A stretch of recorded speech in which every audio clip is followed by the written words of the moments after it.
Olá, educandas! Olá, educandos da EJA! Como vocês estão? Bom, esperamos que todos estejam muito bem e se cuidando, claro. A gente está iniciando mais um mês aqui no nosso programa Saberes em Casa, trazendo sempre mais e mais aprendizagens para vocês, para a gente trocar, compartilhar. E nesse mês de abril, a gente vai falar sobre um assunto que é muito importante, que é energia. Importante, vocês não acham? Então, a gente tem, obviamente, aí com esse tema, bastante coisa para aprender, bastante coisa para compartilhar e trocar. Vamos lá? A gente vai iniciar, então, a nossa apresentação, né, com a ideia de dois itens que são muito estudados na ciência. Matéria e energia, tá? A gente vai falar sobre esses dois itens. A ciência que estuda a matéria, né, as suas transformações e a energia envolvida nesses processos é a química. Vocês já devem ter ouvido falar sobre a química, não é verdade? Principalmente quando a gente pensa em transformações. Mas e aí, qual que é a definição de matéria e de energia? A gente vai descobrir juntos aqui a definição de cada um deles, combinado? Então a gente vai começar falando mais profundamente sobre o que é a matéria, tá bom? A matéria é tudo que tem massa e volume e que, portanto, ocupa lugar no espaço, tá? Com esse conceito que a gente está aprendendo agora, a gente pode afirmar, então, que o ar, os metais, a água, as árvores, a grama, móveis, os planetas, as estrelas e até vocês são exemplos de matéria, né? E a matéria pode passar por transformações físicas e pode passar por transformações químicas. Então, vou falar um pouquinho para vocês sobre cada uma dessas transformações, tá? De maneira mais rápida. Ó, as transformações físicas, elas não alteram a composição da matéria. Um exemplo, quando a gente amassa o papel. Quando a gente amassa o papel, ele continua sendo papel, apenas a sua forma que modificou, tá?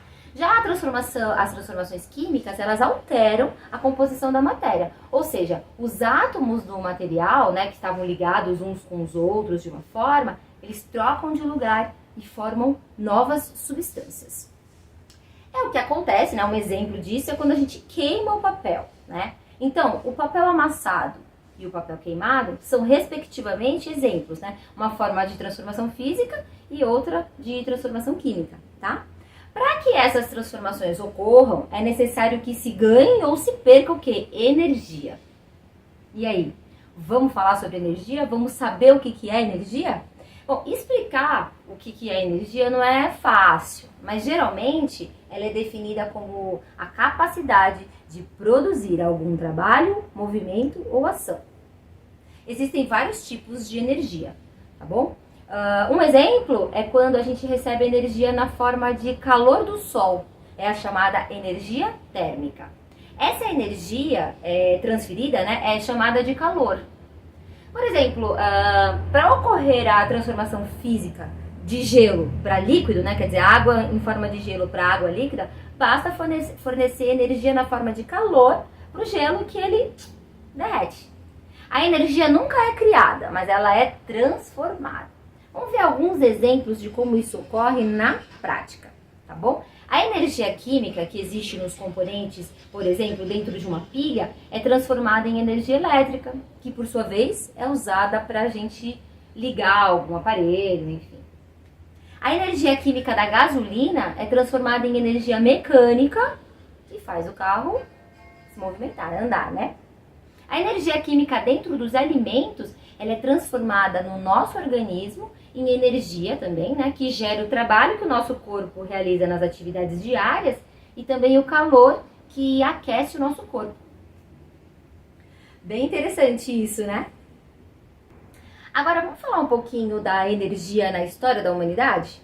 Então, prestem bastante atenção, tá bom? Ó, o uso dos alimentos como fonte de energia sempre foi natural ao ser humano, tá bom? E até por conta disso, eles serviam meramente para cumprir os requisitos e as necessidades básicas de sobrevivência.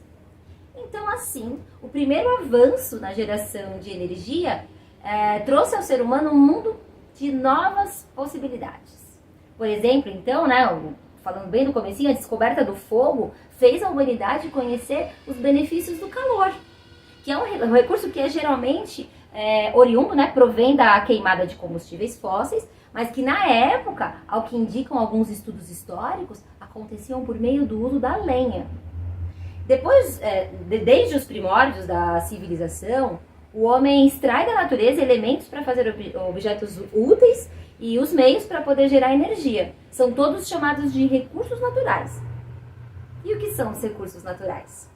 Bom, são considerados recursos naturais tudo aquilo que é necessário ao ser humano, né? Que se encontra na natureza, dentre os quais a gente pode citar alguns, como o solo, a água, o oxigênio, a energia que vem do sol, as florestas, os animais, dentre outros.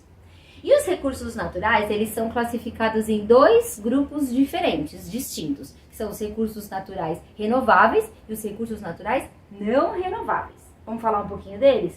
Os recursos naturais renováveis, eles detêm a capacidade de renovação após serem utilizados pelo ser humano nas suas atividades produtivas, tá? Então, dá para renovar. Os recursos com as características de serem renováveis são florestas, a água e o sol. E caso haja o uso ponderado desses recursos, certamente eles não se esgotarão. Agora, os recursos naturais não renováveis abrangem todos os elementos que são usados nas atividades antrópicas e que não têm capacidade de renovação, não se renovam. Com esse aspecto, a gente tem, o alumínio, alguns exemplos, o ferro, o petróleo, o ouro, o estanho, o níquel e outros exemplos. Isso quer dizer que quanto mais se extrai, mais as reservas diminuem. Diante desse fato, é importante a gente adotar algumas medidas de consumo comedido, poupando recursos para o futuro. A gente tem falado bastante disso. Lembra que a gente falou da economia de água? Pois é. A gente vai verificar no vídeo a seguir um exemplo de objeto fabricado pela nossa sociedade e que é muito utilizado hoje. A gente vai ver como que é feita essa fabricação. Vamos acompanhar aí esse vídeo para entender melhor. A gente vai falar sobre o celular. Vamos acompanhar o vídeo? O telefone celular está nos bolsos, nas mãos, nos ouvidos e na cabeça de todo mundo. No Brasil, em 2011, já são mais de 210 milhões de aparelhos ativos. Como o país tem 190 milhões de habitantes, essa conta dá, em média, mais de um celular por pessoa. E de onde vem tanto celular? Vem de uma série de recursos extraídos da natureza e que passam por um longo processo de transformação até chegar em nossas mãos.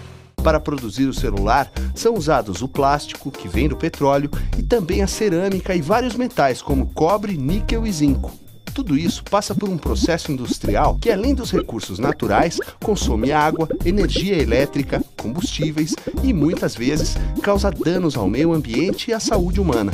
Nas fábricas, profissionais especializados usam os plásticos, os metais e a cerâmica para produzir os componentes principais do celular: os circuitos, os fios, a tela de cristal líquido, a bateria e a caixa plástica ou de metal. Esses componentes têm que ser transportados até a fábrica que monta os celulares e que pode ficar bem longe de onde tudo começou.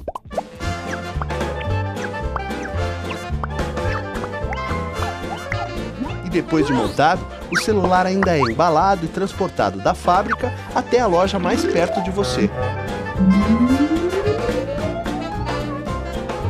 Então, esse celular é colocado numa vitrine chamativa e aparece em anúncios e comerciais de TV. Tanta propaganda é feita para que as pessoas fiquem com vontade de ter sempre novos modelos de celular e, com isso, acabam jogando fora o celular antigo.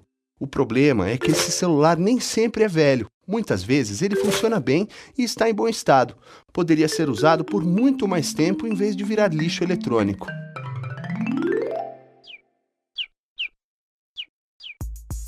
O lixo eletrônico pode ser muito prejudicial ao meio ambiente.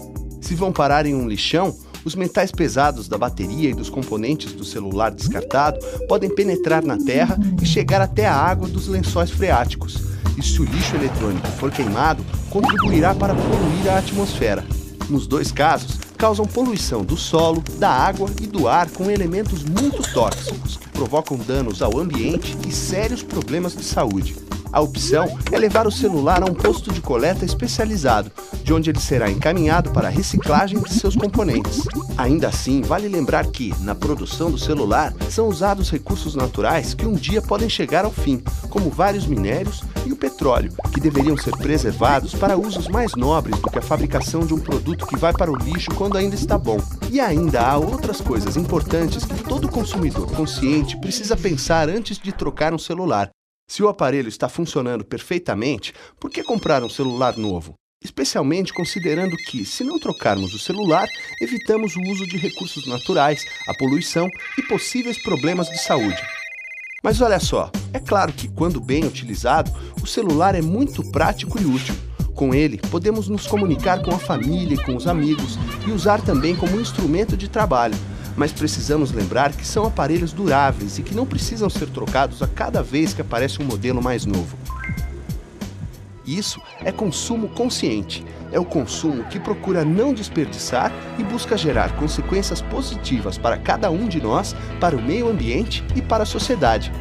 Ajude a espalhar essa ideia e trazer mais amigos para a turma dos consumidores conscientes.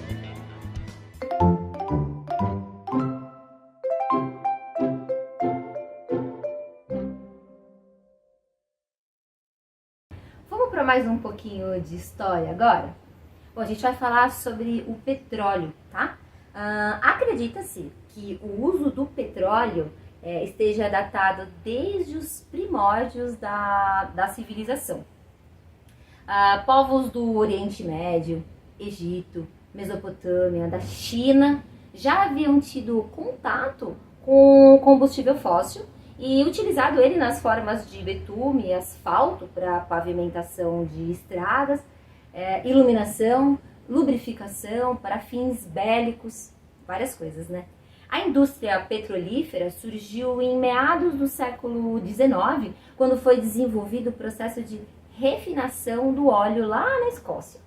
No ano de 1859, deu início à produção nos Estados Unidos por meio de um poço de aproximadamente 21 metros que foi perfurado lá na Pensilvânia, né, nos Estados Unidos. Em 1960, foi criada a Organização dos Países Exportadores de Petróleo, a OPEP, composta por países que representam cerca de 25% das reservas mundiais de petróleo, tá? Das reservas que a gente tem no mundo. O intuito dessa organização da OPEP é de fortalecer os países produtores de petróleo perante o mercado consumidor, restringindo a oferta do óleo no mercado, bem como, impulsionando os preços no mercado internacional. Aqui no Brasil, em território brasileiro, o petróleo ele foi encontrado em 1939 no estado da Bahia e após 2 anos de ser encontrado, depois de 2 anos, encontrou-se um depósito que apresentava uma viabilidade econômica para extração, ou seja, para tirar, nesse mesmo estado, tá? Lá na Bahia. E no ano de 1954, a Petrobras, todo mundo já ouviu falar, já deve conhecer, já ouviu falar da Petrobras, instituiu o monopólio estatal, passando então a explorar o petróleo aqui em território nacional.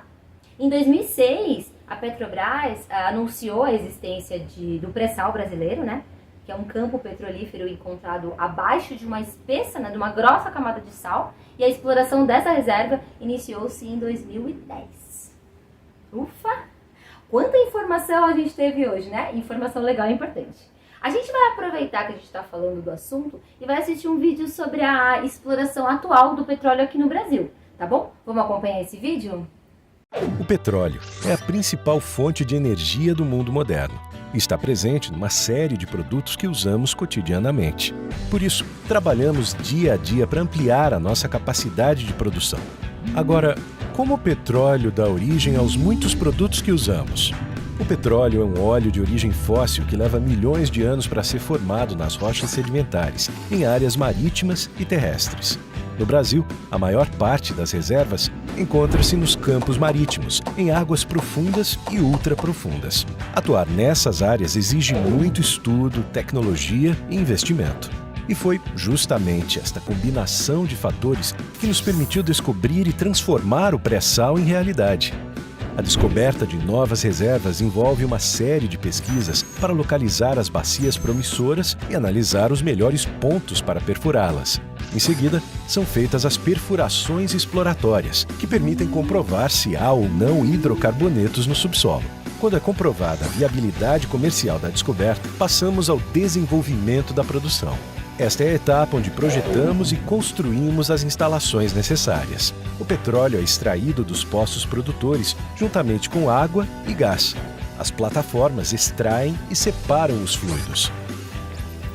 O petróleo é, então, transportado até terminais no litoral brasileiro e de lá segue para uma das refinarias. Nas refinarias, o petróleo é transformado em diversos derivados, como diesel, gasolina, óleo combustível, gás liquefeito de petróleo, querosene de aviação e nafta.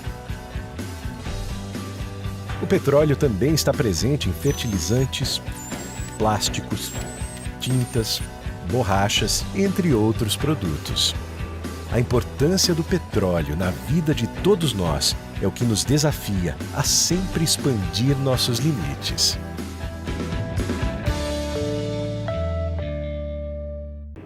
Interessante esse vídeo, né? Bom, agora a gente vai voltar um pouquinho no tempo e vai finalizar a nossa conversa falando sobre as contribuições de um cientista chamado Lavoisier. Quem que foi esse cientista? Vou falar um pouquinho dele, né? Ele foi um cientista francês, o nome dele era Antoine Laurent Lavoisier, que viveu no século XVIII, entre 1743 e 1794. Ele foi muito importante para os estudos sobre o que a gente conversou hoje, matéria, energia, tá bom? Então ele foi importante. O Lavoisier, muitas vezes, era chamado o pai da química moderna. Será por que ele era chamado assim, né? Bom, pelo modo dele trabalhar. Ele era um cientista muito detalhista, que adotou e que serviu de modelo para os cientistas que vieram depois dele. Tá? Ele era muito cuidadoso, anotava todas as suas observações de forma bem detalhada, planejando muito bem os seus experimentos. Ele nos deixou também uma frase bem marcante, tá? Pra gente sempre lembrar dele. Ele falou assim, ó: na natureza nada se cria, nada se perde, tudo se transforma. E aí, gostaram? Legal, né? Saber um pouquinho sobre a história.